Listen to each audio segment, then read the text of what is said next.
我个人认为，如果说回限定的特使 HF 如果说没人预定的话，那么它80%的几率不会跌。很显然呢，这一次我是赌错了，没想到它竟然还没补款就跌了，就离谱。嗨，帅哥，给个3连呗！玩具的涨跌这事吧，我好像就没有赌对过，所以说呢，甚至它还没有降得太狠呢，赶快补款来看一下吧。7022的运费真的是离谱，他又不给我发顺丰空运，毕竟从上海到山东这么近嘛，它标快和特快能有什么区别呢？可以看到这次的代工厂呢是百辉。我们看一下这一个纳猫是狂热形态，所以说呢上下半身都是有装甲的，这么密的分四涂装，它百辉我有点害怕呀，百辉它那漆面实在是惨不忍睹。我们拿出来看一下，虽然说吉普系列的玩法非常丰富，更何况是狂热形态呢？结果它既然说明书还是印在了盒子的侧面，它说得明白吗？可以看到盒子里面所有的内务呢，就是一层吸数，有着这么4具替换手型，一个吉他或者是贝斯的连接件，毕竟我也不知道这个是贝斯还是吉他嘛，我乐器实在是不懂。然后就是一把武器，如果说你没有第二把武器的话，这一个连接件是用不上，这个是2个武器合体用的。然后呢就是主体，可以看到主体的它这一个是狂热形态纳猫专属的这一个狂热的标志，是一个左手腕上的挂坠，可以看到呢是专门给它留了一个洞放置。拿出主体呢，可以看到它有一张防蹭的腰膜，上下各有一张。女性竖体的腰实在是太短，这一个上面的腰膜实在是不好撕。还有一张修膜。然后我们来看一下狂热节拍整体的造型。狂热形态因为设定的原因嘛，所以说上下半身的装甲呢是一样厚的。假面骑士的皮套设计很少有像这种下半身装甲很厚重的设计，很多人呢就不喜欢这种皮套设计，因为会显得下半身很臃肿。我呢倒是挺喜欢的，因为经过 HF 的美型化之后呢，我感觉这样的皮套装甲设计呢才是更加的匀称舒服一些的。当然呢，剧里面的皮套观感也是让我感觉很臃肿的。它的重量方面呢是62克。因为它浑身所有的分色呢都是金属色，所以可以荧光的地方仅仅是复眼，而且呢是特别暗淡的效果。估计很多人看到它的第一反应就是感觉头大吧。这个吧，万代它是 HF 的女骑士，感觉就没几个能做的体型好的。首先它的头雕方面呢是不可能大的，因为男女骑士的头雕肯定是一样大的。然后呢体型方面可以看到呢身高是要比男爵士矮了接近半头的，所以说就是身高原因嘛，就会显得头大。其他的地方也是同理，腿呢比男爵士做的要短很多，所以说也会显得腿粗。然后最明显的地方呢，就是在于它的腹部，可以看到男角色呢是挺长的，女角色呢就露出来这么一丢丢，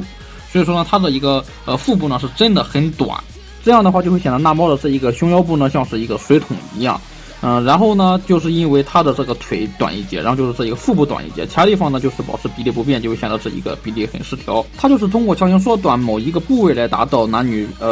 体型不一样的。可以看到呢，它是一个手腕的装甲呢，确实是男的要长上一截，但是这个胳膊整体长度呢，感觉好像也没有比男角色要短呀。我就没指望过万代能把女角色的体型做好，只要是脚呢能小上一圈就行。毕竟我永远都忘不了 HF5，他那个脚呢和雷的一样大，就显得是特别离谱的体型。然后我们可以看到这次的品控呢，竟然意外的还行。可以看到在黑色上面涂这个很细的金色线条呢，也是没什么大问题的。我的这一款重量主要是左手腕的这一个金漆异色，在左大腿的护甲上面呢有一滩金漆。右大腿的红色上面有一块蹭漆，其他地方呢倒是还好。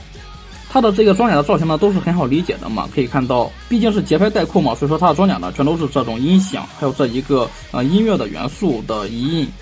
我也不知道这个遗印的图案该叫啥，反正就是放音乐的时候那就在屏幕上蹦跶，跟着节奏一起蹦跶。大臂上的这个护甲不知道是个啥玩意儿，然后呢这个小臂上装甲看着就是闲了。纳猫区别于其他骑士的地方呢，就是在于它的2个手腕上呢各有一个金色的环儿，是这一个黄金色的，而交叉过来的这一个香槟金色的环儿呢是变成狂热形态之后额外又加了一个。然后就是这一个吊坠也是狂热形态才有的。可以看到这个链条呢是电镀金的，摸起来凉滋滋的，估计是合金的吧，吸铁石吸不起来，应该不是铁的，不知道是不是合金，反正摸着挺凉的。然后底下这个吊坠呢很明显就是塑料的了，所以说呢色差是很大的，一个是喷涂的金色，一个是电镀金。然后大家就需要注意一下，就是因为它这一个吊坠是狂热形态专属的，而这一个金色的环呢又是这个纳猫专属的，所以说其他角色用这个节拍带扣上半身的话是没有这个金色的环，这样金色的环都没有，这个吊坠也没有。所以如果说你要给狼姐等其他角色用这一个节拍的话，你需要把它的这一个手环给拔下来，它是可以替换的，不是像那个男性角色一样是粘死的，它是一个单独的分件。那换上登陆素体的那一个带的那一个替换的手腕装甲就可以了。所以我又吐出来了，他不多给一个纸质版的说明书，根本讲不明白玩法。而且呢，他就算是替换也没啥卵用，毕竟你给狼姐替换之后，他狼姐没有这一个节拍的复眼呀，而且呢也没有它的下巴替换键。不过呢，那猫能想到它是一个手环替换已经是不错了。你想一下，泰梨呢，它这边绑了一个绑腿，然后呢，如果说变成狂热的话，它这边还得多一个金色的绑腿，它这个大腿怎么替换呀？没办法的。所以说呢，我想这就是那一个狂热泰梨一直不出的原因吧，就是它的2个大腿呢都是它专属的，没有办法给其他角色用，对吧？而上半身的背后呢，就是加了一个蓝色的分色，也没有啥新规。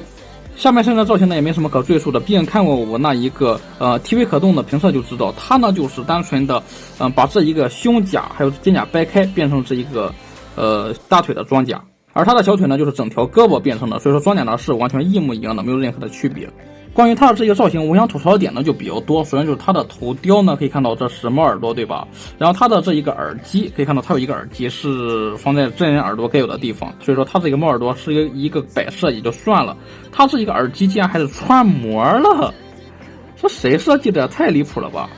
然后在嘴巴这里呢，就是一个麦克风嘛，形成了一个不对称的设计，不知道为什么总让我想到贝尔。然后就是它的这个造型的话，下半身感觉装甲造型很像是哥查德呀，然后就是上半身的配色又很像哥查德的火焰形态。如果说它加一个推进器，就是那一个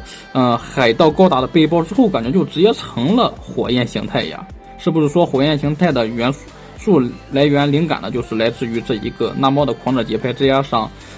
那一个海盗高达的背包。虽然说这金属的涂装分色都还原的很到位，但是这个腰带呢可以说是偷懒的离谱了。它这一个节拍带扣还好，但是这个老虎机呢可以看到中间这一个图案是没有的，直接给偷懒阉割掉了。谁知道你这个一个是不是节拍呀？然后呢，它这一块呢像是橙色特别丑的一种屎黄色，连佛祖金都不是，真的是可惜了这么精致的开模。可以看到呢，它就是这么2种屎黄色，还有金黄色。这个金黄色也是像佛祖金一样的分色，就这么2种金色的不同的分色，没有其他的分色，太丑了。当然了，2个带扣也都是可以取下的，然后它这个把手呢也是可以转动的。而身体处的可动我们可以看到低头幅度没有，抬头幅度还挺大，转动没问题。胳膊的平抬呢可以达到接近90度，大风车没问题，大臂根可以平转。而胳膊的曲轴幅度呢可以看到能够达到100度左右，然后手腕呢还算是灵活。胸腰部的可动啊，它是这么短的腰，可动能怎么好呢？不会的。然后它的这一个胯部有下拉关节，侧踢幅度还挺大的，它这一个是可以摆动做出来让位的，而且摆动的幅度有点不合理。这样的话，没有了左眼的干涉，侧踢可以轻松的接近于1字马，底下也有超大块的防穿帮，让前踢幅度呢，再把它给转回来，前踢幅度可以达到接近90度，然后后踢呢可以达到45度左右，大腿根可以平转，然后屈膝幅度呢是能够达到120度的，脚腕向内接地性比较一般，向外呢几乎没有，脚尖一点点。把玩手感呢不用多说，百辉的关节可以信得过的。然后让我们来试一下男女角色能不能相互换装呢？毕竟我没有其他的女角色素体嘛。怎么这么紧？这一个几乎登录的是很轻松，一把就下来了，而这一个那猫呢是特别紧的，拔了半天才弄下来。然后呢组装是不可能组装的，是比男角色要细了一圈，零件竟然不通用，这就蛮离谱的。我猜测之所以它难插拔，就是因为它的这个装呢实在是太长了，所以说它插的更深才更难拔一些。不知道玩家怎么想的这样设计。配件方面呢，首先是一对握拳手，一对武器握持手，然后是2对不同的五指张开手，然后就是它的武器可以看到也是非常精致的金属色全涂装，然后正面呢还有一块遗印，这里呢就是可以把它挂在腰带侧面嘛。有没有插带扣的地方呢？没找到呀，我还以为都是和马格南一样可以插上带扣进行联动呢。把节拍的武器挂在腰带上这一点我也很想吐槽，毕竟呢吉他贝斯这种东西不应该是像斜挎包一样挂在肩膀上吗？它这样怎么感觉这么像自由的它那个侧胸甲上的炮啊？好的，以上就是一个 HF 狂热节拍的情况了。中大家所见，猫鸟小猫其实还挺可爱的，而且还没补款的时候呢就开始跌了，这是一个好兆头呀，大家可以再等一等，估计后面还要再跌不少呢。然后再入手就会显得这个全金属色分色涂装性价比是很高的。